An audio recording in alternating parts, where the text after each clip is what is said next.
Part two. Part two of 17. The chat. Yeah, it's gonna be a long one. But yeah, so I got these really smart scientists living beside me, and the girl's like, "Yo, I'll write your papers for $40," and I'm like, "All right, cool."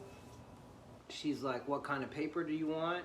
And like, what grade do you want to get?" And I'm like, "Just give me a C." Yeah. You know, like This is what I think of myself. Yeah, I don't think I don't know do anything. I'm not an A student. Yeah, so I sit in the let's- back, high as fuck, and I Yeah. make jokes. Like Don't we be- don't put me on be blast. extravagant. So she gives me my first paper, and I'm reading it. In the second paragraph, there's a word that literally takes up one whole line. And I look at her, I'm like, "What kind of paper did you write me?" She was like, "A C plus." I'm like, "All right, then in that case, give me a D." Yeah. You know what I'm saying? And don't ever use any more than 2-syllable words, Yeah. because. We're gonna know. Yeah, but so that's how I passed the 2 classes I passed in college. And What college were you going to do? At the time? University of Alabama at Birmingham. Okay. My parents were smart enough to not let me go to the University of Alabama Why because is that? it's just a bigger school and it's more of a party school. Gotcha.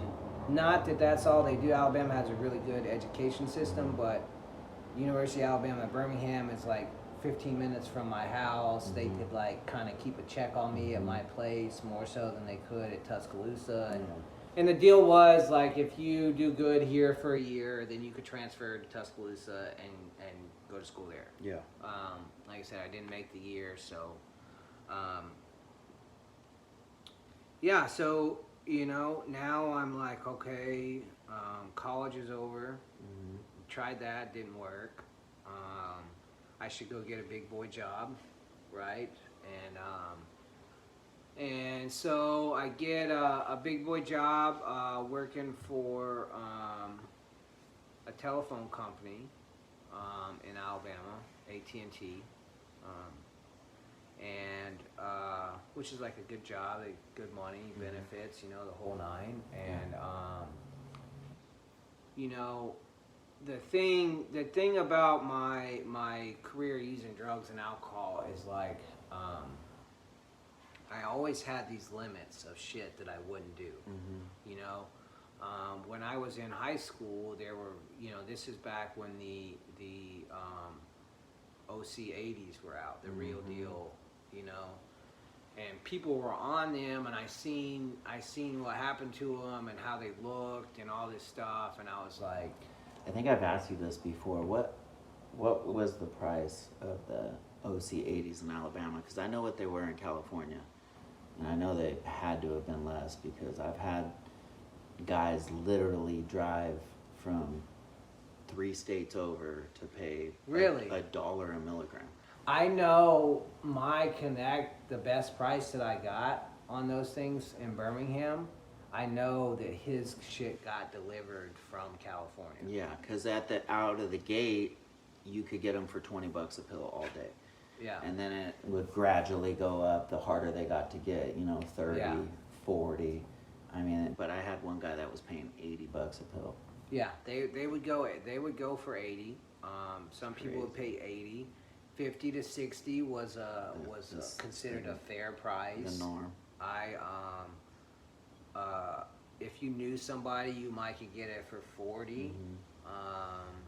I developed some relationships, and I was getting them for like 30. Yeah. Which was like great for me because that was like basically every time I went and got one for somebody else, I got one for free. But I saw what the needle and what OxyContin, the 80s, what they did to people that I knew. They weren't really in my circle, but I seen what it did to them, and like I was better than that. I'm not gonna do that. Like I take You were better than me? Yeah, no. I take methadone pills and fucking Lortabs, and I smoke a little weed and do a little Xanax. Like I still have a job, and I think anybody that started out taking pills and graduated to heroin never thought that they'd end up with a needle in their. yeah, To be that honest, was my big line. Like I was not gonna do OCs, because I seen what happened to those people, and I seen how they looked, and like at 20, 21 years old, these people were ending up in rehab already, and I'm like, that is not my path. You know, I just like to party. Yeah. You know, I don't need rehab. So I'm not doing OCs, and you know, I'm living in downtown Birmingham by all the bars and everything, and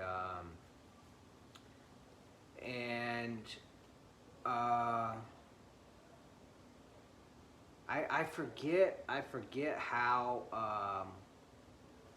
I got onto the OCs. I was gonna say, do you remember the first time you did it? I want to say I was with a friend, and they had some, and they like let me try it. I did like a half of one or something. I snorted it, and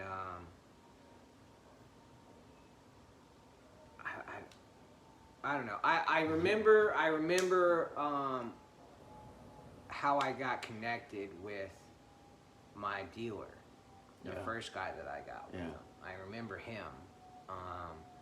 And dude was really cool. We called him Truck. He would always like, I would just leave the money out in my car, and I could see my car from my apartment window. So he would tell me he was pulling up, and I would hit the unlock button, and he would hop in the car and leave him in there and take the money, and then I would lock it back, and like it was perfect little transaction. Yeah, because I was in the middle of everything. But yeah, so now I'm doing OCs, and but like I justified that by the fact that I wasn't using a needle, that I wasn't doing heroin, just snorting them.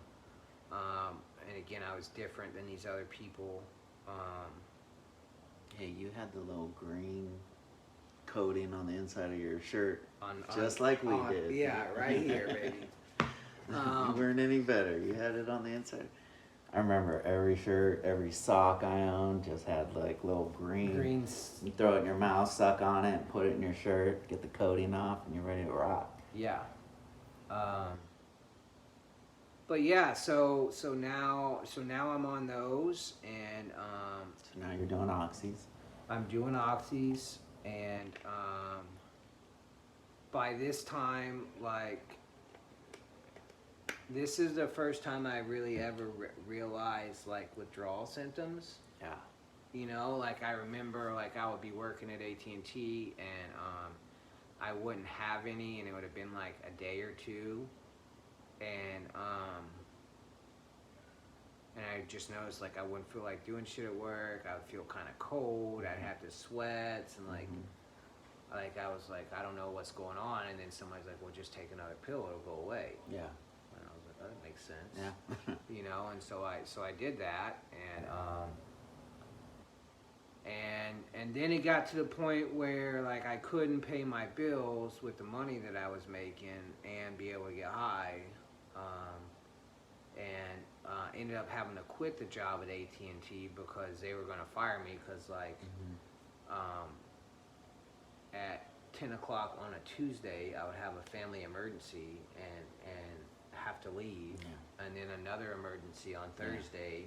You know, grandma's died 6 times. Yeah, you know, all my grandmas, all my dogs and cats. I think I had a couple of my brothers had kids. You know what I'm saying? And my brothers weren't even 18 at that point. Yeah. You know, like it's just anything I could come up with. And so they were tired of my shit, so I quit.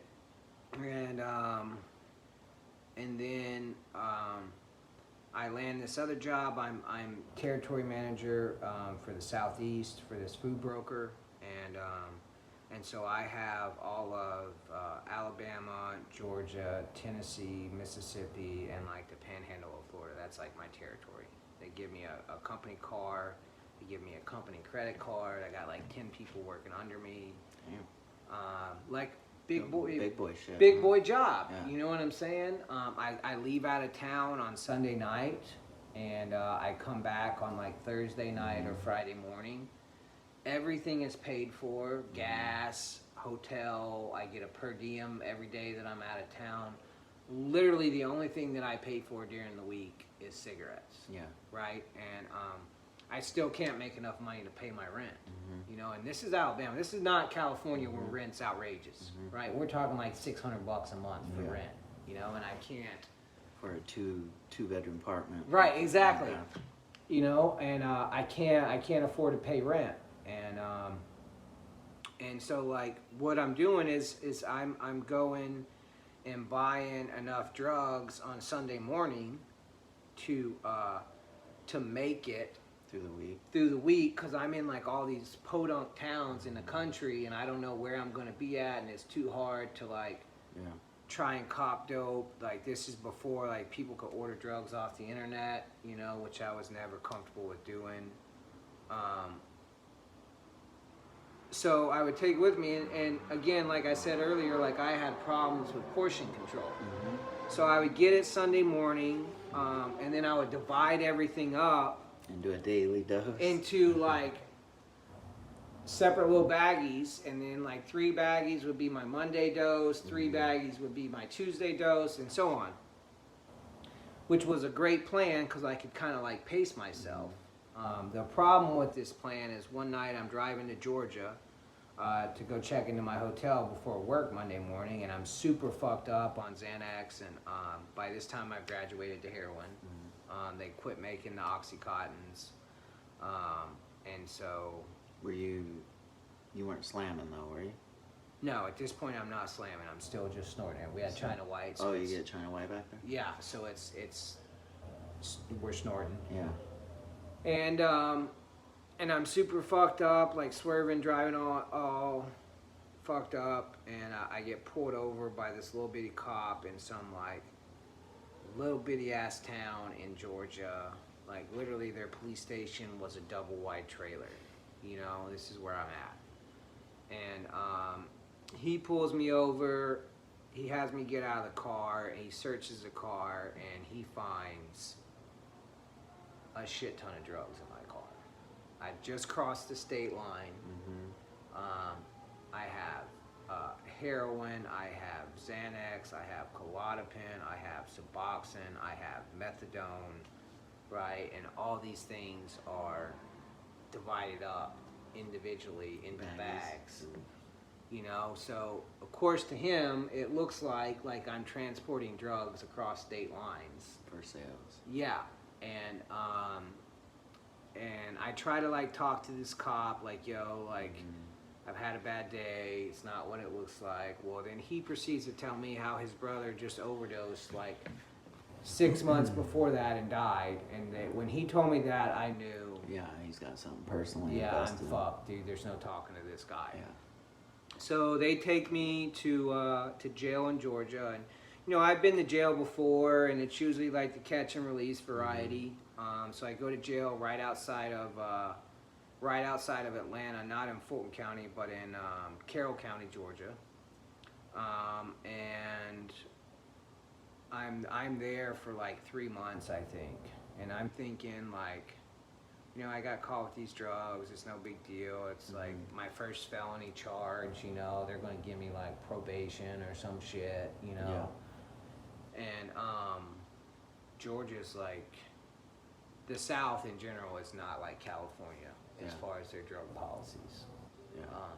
So my public defender comes to tell me, and I'm like, you know, how long before I can get out? You know, how long am I going to be on probation? Like, what's the deal? And she looked at me and she said, Mr. Chapman, you were caught with multiple baggies of a controlled substance, a Schedule 1 drug, which means there's no medical reason for you to have that drug. Plus you're caught with multiple different pills. Each pill in the state of Georgia is its own felony count.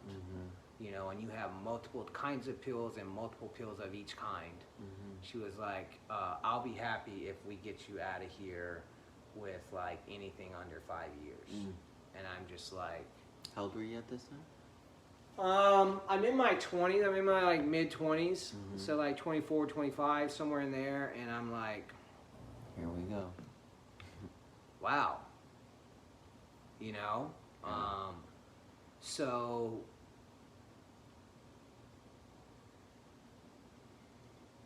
anyways, we go back to court a couple of times, and I remember the lawyer coming and asking me. She was like, "Mr. Chapman, are you going to get high when you get out of here?" And being my first time, I'm like, "No, I'm done with this shit. You know, I'm not doing this no more." And so then the next time we go back to court, she comes back and she tells me, "Look, the judge has offered you this deal for high control probation, right? So it's basically I have a curfew from 6 p.m. to 6 a.m. I have to do hair follicle tests once every 3 months. I have to do drug tests every week. I have to have my home available for home visits, like all this." Do you have to stay in the state of Georgia? So this was the catch, right? I didn't live in Georgia. I was just out there for work, right? And so she said what they're going to do is they're going to, if you take the deal, you're going to get released. You'll go report to probation as soon as you get out. They'll give you a travel pass, and they will transfer you to Alabama, which Alabama doesn't have high control probation. Yeah, so right? they don't have So they just have just regular probation. So I'm like, this is perfect. yeah. So I'm in there for like 3 months. We take the deal. I get out. I go report to probation. They give me my travel letter, and they said they'll start the transfer process. I get to Alabama. I'm getting high the minute I get out of jail. You know, I had my girl at the time. She came and met me to pick me up with my dad, and she brought some dope for me. So I'm like, as soon as I walk out, I'm getting high. Smoking a cigarette, I'm getting high. And a month later, I get arrested again, this time in the state of Alabama, but all the same charges, right? I'm getting ready to go out of town for work. I get pulled over. I got multiple bags of drugs. So did your work not find out about this? So my work found out. Lost that job. Okay, so But this is a new job. This is a new job. I'm like doing landscaping or something. I'm getting ready to go do landscaping, and like we were going to be gone for like, it was far away, so we were going to be gone for like 3 or 4 days. Yeah. So I stashed up again and get caught again. This time I'm in jail in Jefferson County, which is, you know, where I'm from. Oddly enough, it's the only time I ever went to county jail where I'm from. Yeah. I like to get arrested in places You where like to travel. Yeah, where I don't know see anybody. the jail world. Yeah. Outside of your own. Yeah, I like to watch Lock Up, and I see these different jails. I'm, man, I should go Go check that place out. You know, I wonder if I can make it there. I wonder what that vacation would look like. So Georgia, that is by far the hands down nicest jail that I've ever been to. I recommend everyone, if you are going to go to jail, you should go to Carroll County. You'll probably stay for a while, but it's chill. Yeah, Huntington Beach is my nicest jail I've been in.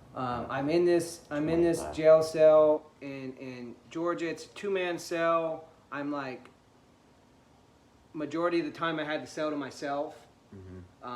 They have county sentenced inmates in the pod right next to you that go out and like cut the grass and like chain gang shit, and so they're like bringing in tobacco and shit. So there's cigarettes for like $1. Yeah.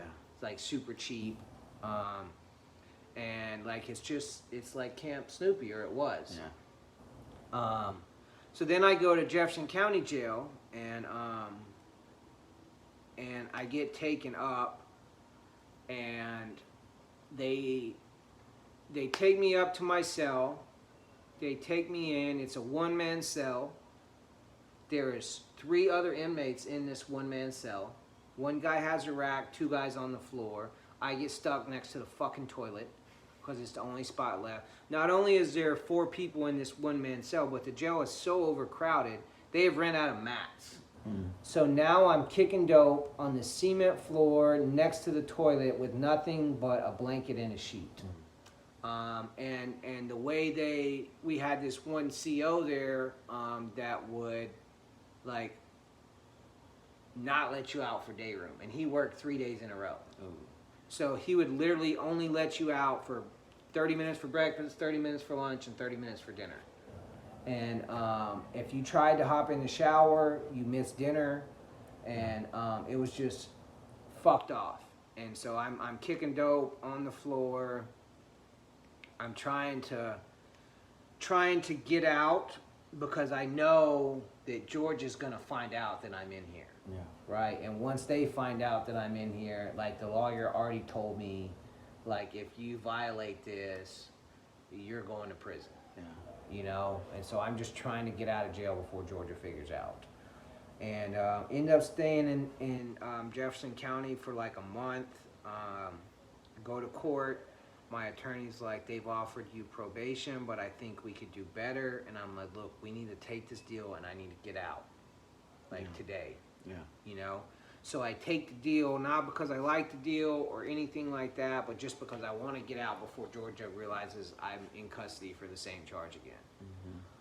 But while I'm in there, my parents are like, you know, we're not going to let you come home unless you go to rehab. Right? And I'm in there, and I'm like, fuck rehab. I don't want to go to rehab. I'm not quitting getting high. Like, I'm about this life. You know what I'm saying? And there's this dude in there that had just came back from prison that's waiting to go back to court. He got called back from prison about some new case or something. He was like, bro, don't be stupid. Like, just go to rehab. Yeah. You know what I'm saying? Like, no one says you got to get clean, just go to rehab. He was like, matter of fact, I know this rehab that you can go to, and they will let you get high at the rehab. They don't give a fuck. You know what I'm saying? Crazy that there's places out there like that. And I'm like, well, tell me more about this place. So he tells me the name of it. He tells me where it's at. He's like, they got weights, like, it's chill. You gotta like do some Bible classes from time to time, but like as long as you're like slick, you can get high, and they're not gonna like fuck with you. Yeah. You know. So I get on the phone, and I call my mom, like, yo, I'm ready to go to rehab, but this is the rehab I have to go to. So she calls and finds out about the place. She agrees that I go there. So I go to court. I get out. Parents, I go home. They let me come home. Of course, I'm getting high as soon as I get home. And they find me like all passed out in the bathroom with a fucking needle in my arm. And so they like take me to this. So you had graduated to needles? Yeah. So now I'm somewhere in this process. Like the girl I'm dating was like, you know, we're wasting our money snorting this shit. Just hold out your arm. Watch this. She hit you? She hit me for my first time, and I was like, wow, I was wasting my money. Yeah. You know, and so so now I'm on needles. I'm doing everything now that I said I wouldn't do. Slamming heroin? I'm slamming heroin, I'm doing heroin, and it's like my drug use, like I always had this line, like I'm not gonna do this. And then when it comes down to it, like I cross the line and I set a new line. Yeah. Like I'm not gonna do this. So now I'm shooting heroin, but I'm not gonna be one of those homeless heroin addict junkies. You know what I mean? Like, so I go to this rehab, and it's in the middle of the country, dude. Like you come outside and you cannot see another house anywhere around. There's just a field with fucking cows, you know? And it's this like little compound, and it's ran by a church, and you have to do like church classes every morning, and they don't do any like 12-step stuff. It's all just like, I think they had rewrote the 12 steps. Had their own 12 steps. They were like the Christian 12 steps or some shit like that. And so I'm there. I get there in like October sometime, and Thanksgiving comes around, and everybody's going home on pass. Yeah. You know, and you have to be there 30 days to get a pass. By the time Thanksgiving comes around, I'm at like 25 days, so I'm like just short. And I'm begging the director to let me go home for Thanksgiving. I'm ready, you know. And he Were you staying clean at this time, or were you still doing it? Yeah, I'm clean at this time, right? I've been clean like 24, 25 days, however long I've been there, you know. And he's like, you know, I don't think you're ready. I'm talking to my mom on the phone. They want me to come home for Thanksgiving. This is my first time in rehab. They want their baby home. And so, like, they're going to bat for me with the director, too. And so, finally, he's like, you know what?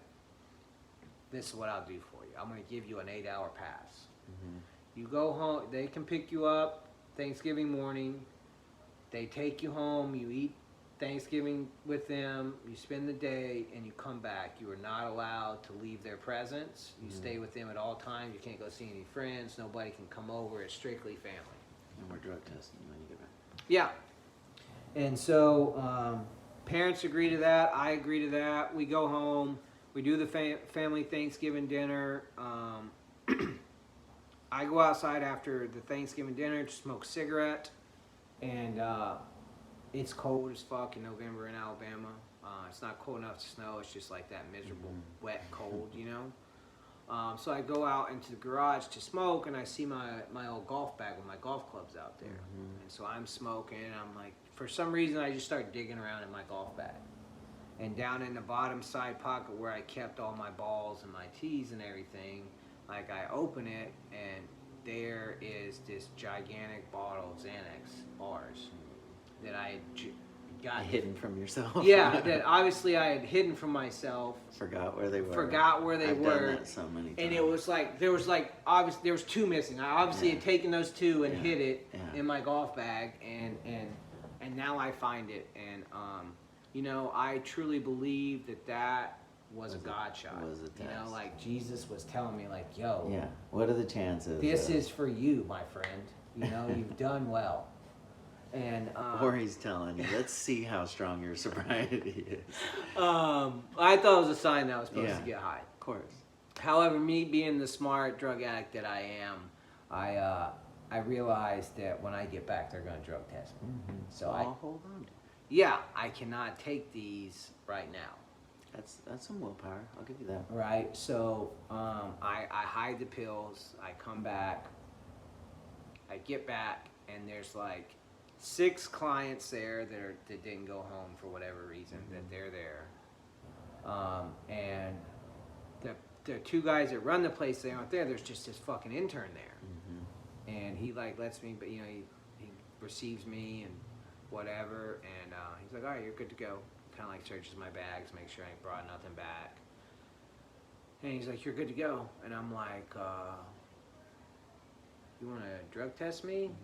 He was like, I was like, because I got to pee. And he's like, well, I can't. I'm just an intern. I can't drug test you. You're going to have to wait till the director gets back. I'm like, all right, that's cool. When's he coming back? He's like, he'll probably be back in on Monday. This is Thursday.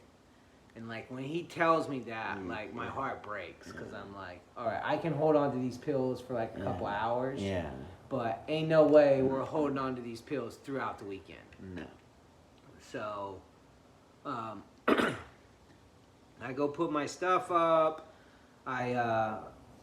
I grab one of the pills. I go out to one of the other buildings where the gym and the ping pong table and shit is, and I crush one up on the ping pong table, and I snort it. And as soon as I get done snorting it, my homeboy walks in. Sees you? Well, I've already snorted it, right? And he's like, "What are you doing out here?" I was like, "Oh, just hitting the ping pong ball around, practicing." And he was like, "Okay." Yeah.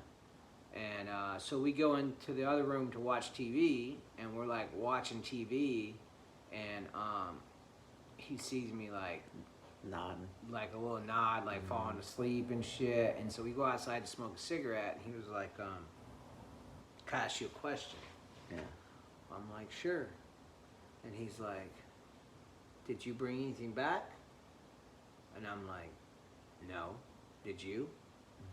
Because he went home on a little, he was on the same deal I was on. And he was like, "Maybe."